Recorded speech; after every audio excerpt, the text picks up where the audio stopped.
नमस्कार, बहुत स्वागत है आपका देश न्यूज में और मैं हूं आपके साथ मनीष कुमार। आप देख रहे हैं हमारा खास कार्यक्रम इलाज का इलाज। यूपी सरकार के आदेश के बाद स्वास्थ्य महकमा ने अपनी पूरी कमर कस ली है। मानक विहीन प्राइवेट सेक्टर के अस्पतालों को बंद करने के लिए प्रशासन ने कवायद शुरू कर दी है। प्रशासन ऐसे हॉस्पिटलों पर कार्रवाई कर रहा है जिनके पास ना तो फायर सेफ्टी है, एनओसी है और ना ही कोई इलेक्ट्रिक उपकरण है और ना ही अस्पताल का पंजीकरण है, लेकिन फिर भी धड़ल्ले से प्राइवेट हॉस्पिटल संचालक जिले में अपने हॉस्पिटलों का संचालन कर रहे हैं।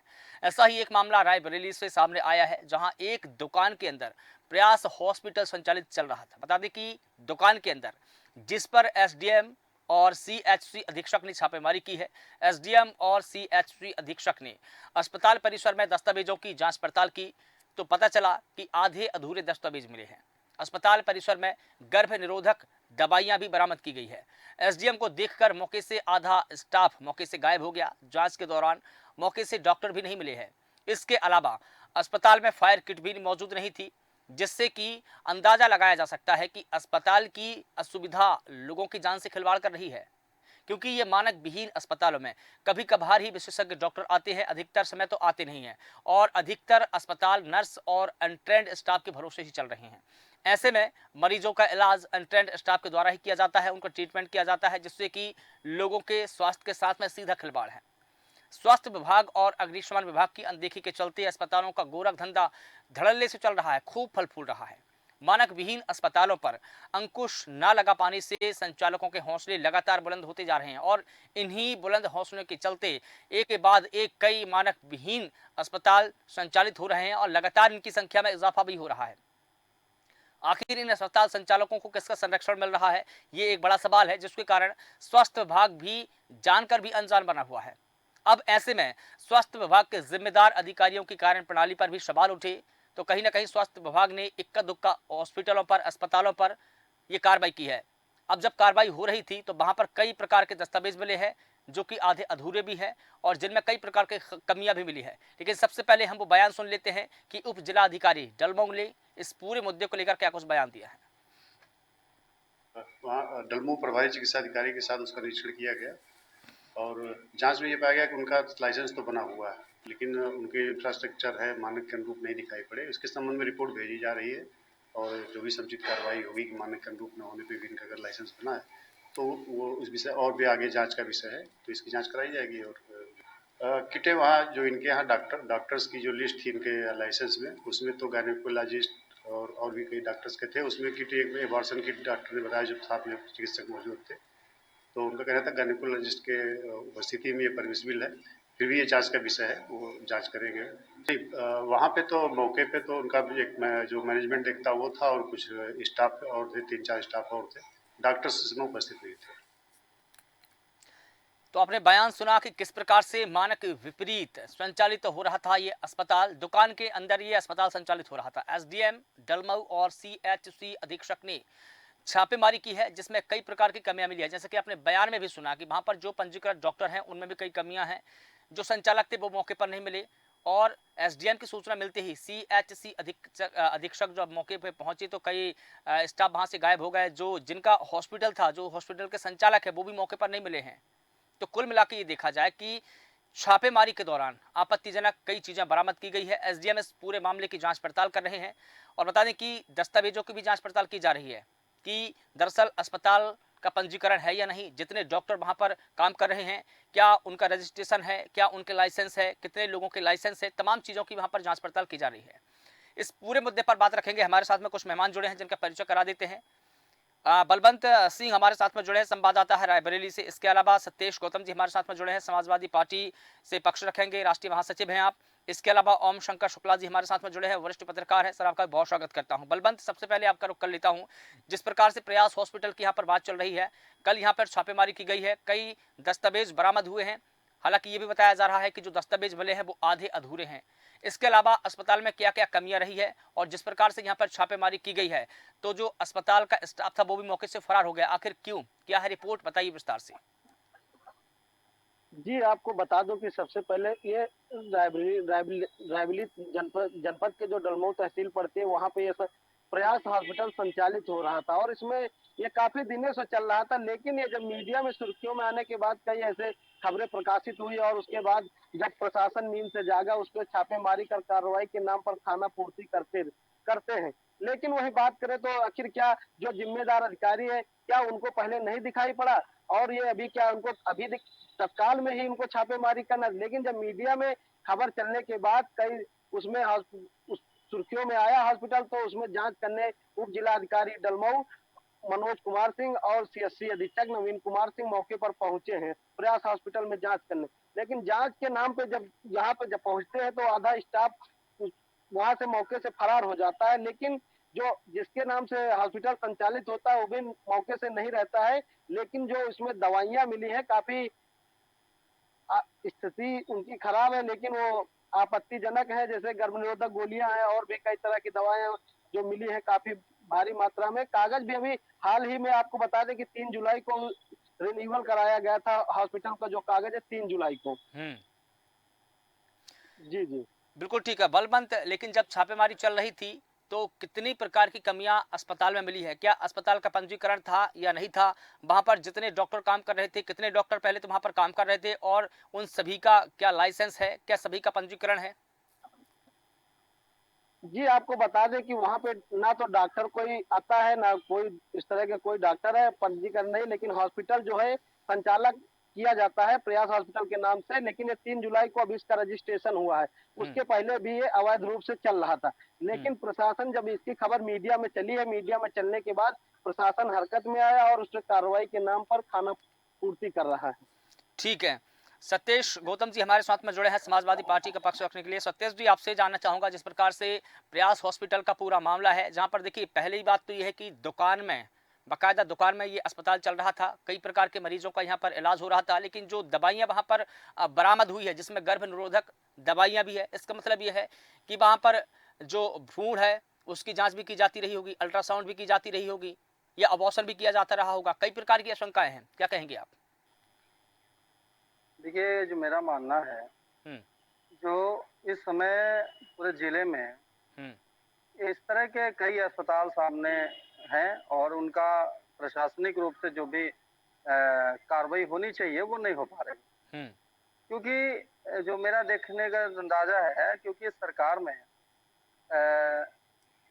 जिस तरीके से धांधली हो रही है, चाहे जिस विभाग की बात कर लीजिए, स्वास्थ्य विभाग एक ऐसा विभाग है जो गरीब, शोषित, वंचित, पीड़ित का जो एक स्थान है, जो हमारे जनपदों में अस्पताल बने हुए हैं सरकारी, उनमें सही इलाज ना होने के कारण समय से डॉक्टर का ना बैठना, ये तमाम तरह के जो मुद्दे हैं, इसके कारण जो प्राइवेट हॉस्पिटल चल रहे हैं बिना मनमानी के और बिना लाइसेंस के, तो प्रशासन की जिम्मेदारी बनती है कि गरीब लोगों के साथ ये जो शोषण हो रहा है, इसका जिम्मेदार कौन है? ये सरकार है, यहाँ के प्रशासनिक लोग हैं। जो जरूरत है, जो इलाज हॉस्पिटल में हो जाए, सरकारी संस्थानों में हो जाए, क्यों बराबर आपको प्राइवेट जाना पड़े? ये प्रशासन की जरूरत है कि हमारे जिले में जो हॉस्पिटल है सरकारी, उसके डॉक्टर बैठ रहे हैं, नहीं बैठ रहे हैं। आखिर ये संख्या जो इतने वीआईपी हॉस्पिटल, रायबरेली की बात की जाए तो एम्स है, एम्स में मैं देख रहा हूँ कि बहुत ऐसे इलाज जो है रायबरेली एम्स में नहीं हो पा रहे, वो लखनऊ के लिए रेफर किया जा रहा है और वो प्राइवेट हॉस्पिटल के लोग उसको आसानी से ले लेते हैं। उनसे कहते हैं एकदम 100% आपका इलाज हो जाएगा। तो निश्चित तौर पर ये गलत तरीके से जो हॉस्पिटल चल रहे हैं, ये गरीब लोगों के पास शोषण हो रहा है। बिल्कुल ठीक है। ओम शंकर शुक्ला जी हमारे साथ में जुड़े हैं, वरिष्ठ पत्रकार हैं। ओम शंकर जी, जिस प्रकार से ये अस्पतालों का मामला, जैसे कि अभी सत्येश जी बता रहे हैं कि न सिर्फ एक अस्पताल बल्कि जिले में कई अस्पताल ऐसे हैं जो अवैध रूप से चल रहे हैं, जिनके पास में न पंजीकरण है, मानक विहीन तो है ही, और ना ही कोई फायर सेफ्टी है। ऐसे में जो मरीज है उनकी जान से तो खिलवाड़ ही है, लेकिन बड़ी लापरवाही ये भी है कि जहाँ पर जो दवाइयाँ मिली है वो दवाइयाँ कई प्रकार की आशंका जाहिर करती है। क्या कहेंगे आप? ओम शंकर जी,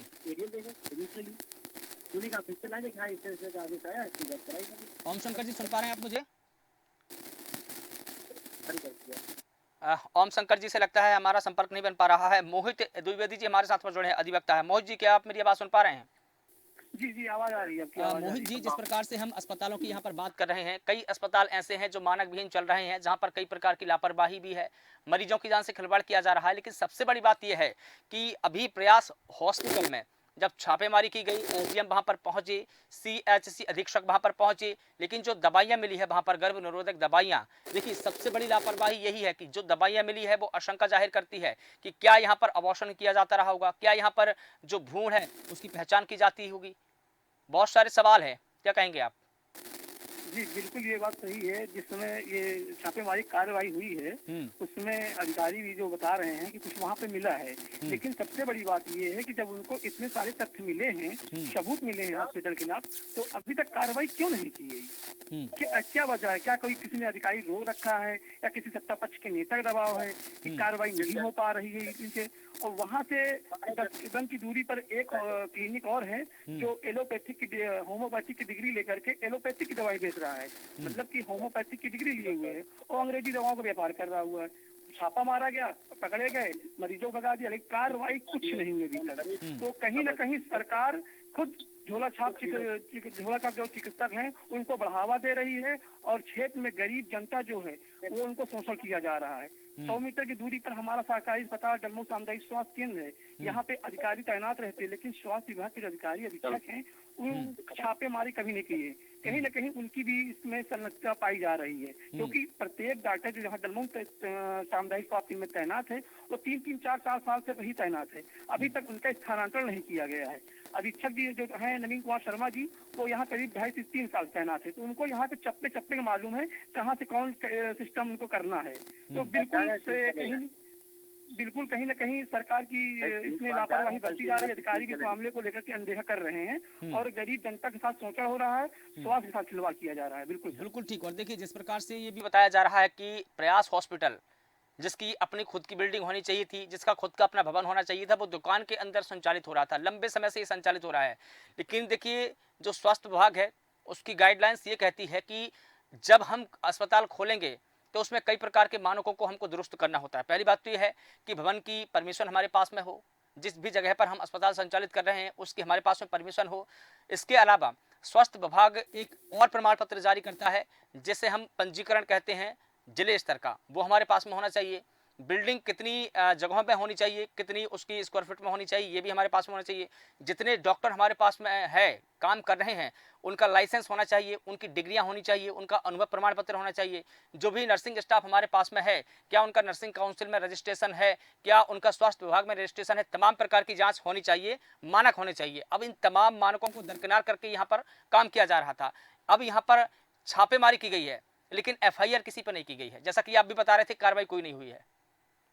जी बिल्कुल, हम ये कहना चाहते हैं 2020 में 15 फरवरी 2020 में गौर क्लिनिक उसी पे खुला हुआ है, प्रयास के सामने, प्रयास के जस्ट बगल में खुला हुआ है। तो उसको तत्कालीन सीएम सत्ता यादव ने उसको सीज कर दिया था, और इसलिए सीज किया था क्योंकि उनके पास डिग्री नहीं थी। उसके बाद उनका स्थानांतरण होने के बाद महीने 2 महीने बाद उनका क्लिनिक भी चलने लगा। तो उसके 1.5 साल बाद ये क्लिनिक ये आगे प्रयास आ गया अपना, वो भी कर लिए। तो कहीं न कहीं स्वास्थ्य विभाग खुद इस चीज को बढ़ावा दे रहा है कि गरीबों को शोषण हो, गरीब कुचले जाए, दबे जाए, वो स्वास्थ्य विभाग उनसे कोई मतलब नहीं है। क्योंकि वहाँ पर सामुदायिक स्वास्थ्य बगल में सामुदायिक स्वास्थ्य केंद्र भी है, चिकित्सक समय से नहीं आते हैं। तो गरीबों को जो उपचार होना चाहिए उचित उपचार इस सरकार में नहीं हो पा रहा है, और सरकार की स्वास्थ्य विभाग ध्यान नहीं दे रही है। क्योंकि काफी लंबे समय से मकड़जाल फैला हुआ है। गाँवों में चले जाइए, गाँवों में प्रत्येक घर में 1-2 झोला छाप डॉक्टर बैठे हुए अपनी दुकान खोल करके चला रहे हैं, स्वास्थ्य क्या खिलवाड़ हो रहा है। मतलब सरकार इस मामले में कुछ ध्यान नहीं दे रही है। ठीक है, तो कहीं न कहीं सरकारी जिम्मेदारी इस मामले सबसे। ठीक है मोहित जी, ठीक है मोहित जी, आपके पास मैं लौटूंगा। ओम शंकर शुक्ला जी, क्या आप मुझे सुन पा रहे हैं? जी ओम शंकर जी, मैंने आपसे सवाल किया था कि जिस प्रकार से प्रयास हॉस्पिटल का मामला सामने आया, कई और अस्पताल ऐसे हैं जो अवैध रूप से संचालित हो रहे हैं, लेकिन देखिए वहां पर बुनियादी सुविधा नहीं है। जो मानक है स्वास्थ्य विभाग के, जो प्रशासन के मानक है, उनको दरकिनार किया जा रहा है। अब देखिए बुनियादी सी सुविधा होती है, फायर किट भी नहीं है। ऐसे में अस्पताल में अगर कोई बड़ी घटना हुई तो ये तो सीधा सीधा मरीजों की जान से खिलवाड़ है। क्या कहेंगे आप ऐसे अस्पतालों पर?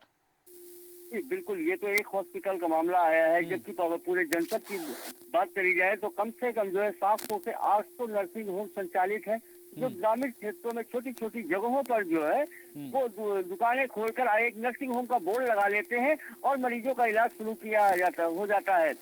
कौन डॉक्टर है, उनके पास क्या डिग्री है, जो उनके पास स्टाफ है, उसका नर्सिंग काउंसलिंग रजिस्ट्रेशन है नहीं है, इस सब से कोई मानक नहीं। सिर्फ खाओ कमाओ नीति के चलते जो है वो स्वास्थ्य विभाग पूरी तरह से मिली भगत होकर इस तरह के जो है नर्सिंग होमों को संचालन की अनुमति देता है और बदले में उनसे हर महीने एक मोटी रकम वसूलता है।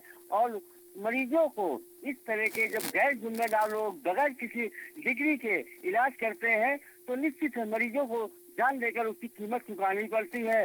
लेकिन स्वास्थ्य विभाग की बात करी जाए तो सिर्फ जांच का झुंझुना पकड़ा देता है कि जांच जारी है। तो अगर जो समय रहते ही इन मांगों को पूरा कर लिया जाए तो शायद मरीजों की जान जाने से बच जाए। बिल्कुल ठीक है, लेकिन बड़ा सवाल तो यह है ओम शंकर जी कि किसकी शह पर ऐसे अस्पताल खोलते भी हैं, तो क्या उनकी जानकारी स्वास्थ्य विभाग में दी जाती है? स्वास्थ्य विभाग, देखिए आपने कहा कि यहाँ पर 800 नर्सिंग होम ऐसे हैं जो अवैध रूप से संचालित हो रहे हैं। क्या स्वास्थ्य विभाग ने इनको सूचीबद्ध किया है? क्या स्वास्थ्य विभाग ने अपनी तरफ से लोगों को ये बताने की कोशिश की है कि हमारे इलाके में या पूरे जिले में, पूरे जनपद में इतने अस्पताल ऐसे हैं जो वैध है, इतने अस्पताल ऐसे हैं जो अवैध है? क्या उनकी सूची बनाई है वैध अवैध दोनों की? इनकी सूची बनी है और जो है समय समय पर चेकिंग किया करते हैं, लेकिन क्योंकि मानक पूरे नहीं होते हैं इस वजह से जो है वो अवैध घोषित किए जाते हैं। हर नर्सिंग होम का एक मानक होता है कि कौन स्टाफ रहेगा, लैब अटेंडेंट चाहिए, स्टाफ नर्सिंग स्टाफ चाहिए और उस डॉक्टर्स हैं, फार्मासिस्ट हैं, स्टाफ होते हैं। तो ये 2-4 लोगों को पहले मैं आपको बता दूं, रायबरेली जनपद की स्थिति थी, पहले डॉक्टर नर्सिंग होम खोलता था अब और वार्ड बॉय को रखता था, अब वार्ड बॉय नर्सिंग होम खोल रहा है और डॉक्टर को रख रहा है। यहाँ तक कि जो एम्बुलेंस के ड्राइवर है वो भी नर्सिंग होम का संचालन कर रहे हैं। तो निश्चित एक जो है ये मरीजों के साथ जो है सीधी सीधी लूट का उद्देश्य है और इसकी कीमत जो है वो मरीजों को अपनी जान देकर चुकानी पड़ रही है। और स्वास्थ्य महकमा पूरी तरह से मौन है। जब कहीं किसी नर्सिंग होम में कोई घटना घट जाती है तो स्वास्थ्य विभाग जागता है और कार्रवाई की बात करता है। बिल्कुल ठीक है बलवंत जी, जिस प्रकार से तमाम बातें सामने आई, लेकिन सबसे बड़ा सवाल यह है कि जब अस्पताल में इतनी सारी कमियां मिली है तो एफआईआर क्यों नहीं हुई? क्या एफआईआर लॉन्च करने का जोखिम प्रशासन उठाएगा? जी आपको बता दूं कि जांच के नाम पर ही भ्रष्टाचार का खेल शुरू हो जाता है प्रशासन का।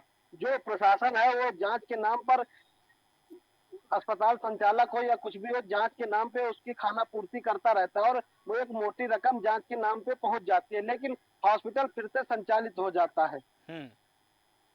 बिल्कुल, देखिए ये सारी बातें हैं, लेकिन बड़ा सवाल यही है कि कार्रवाई कब? ठोस कार्रवाई आखिर नहीं होने के चलते ही इस प्रकार की परिस्थितियां बनती है कि देखिए एक के बाद एक कई ऐसे अवैध अस्पताल है जो संचालित होते हैं, खुल जाते हैं, लेकिन बात फिर वही आती है घूम फिर कर कि अगर ठोस कार्रवाई अगर हो तो ऐसे अस्पतालों पर भी इनका भी इलाज हो, खुले ही नहीं।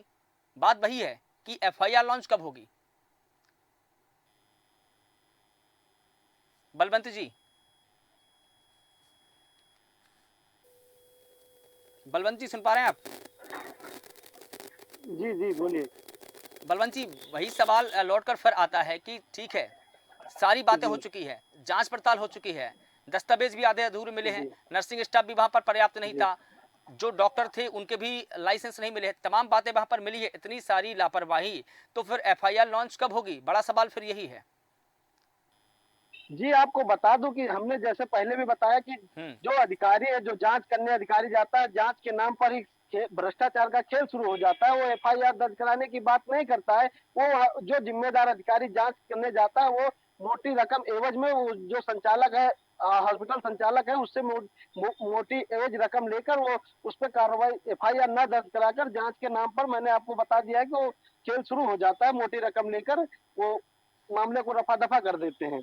ठीक है सत्येश गौतम जी, मैं आपसे जानना चाहूंगा, जिस प्रकार से देखिए सरकार की एक गाइडलाइंस थी, 6 महीने पहले ही सरकार ने गाइडलाइंस जारी की है कि सभी जितने भी सीएमओ है पूरे उत्तर प्रदेश के, उनको सूची बनानी होती है।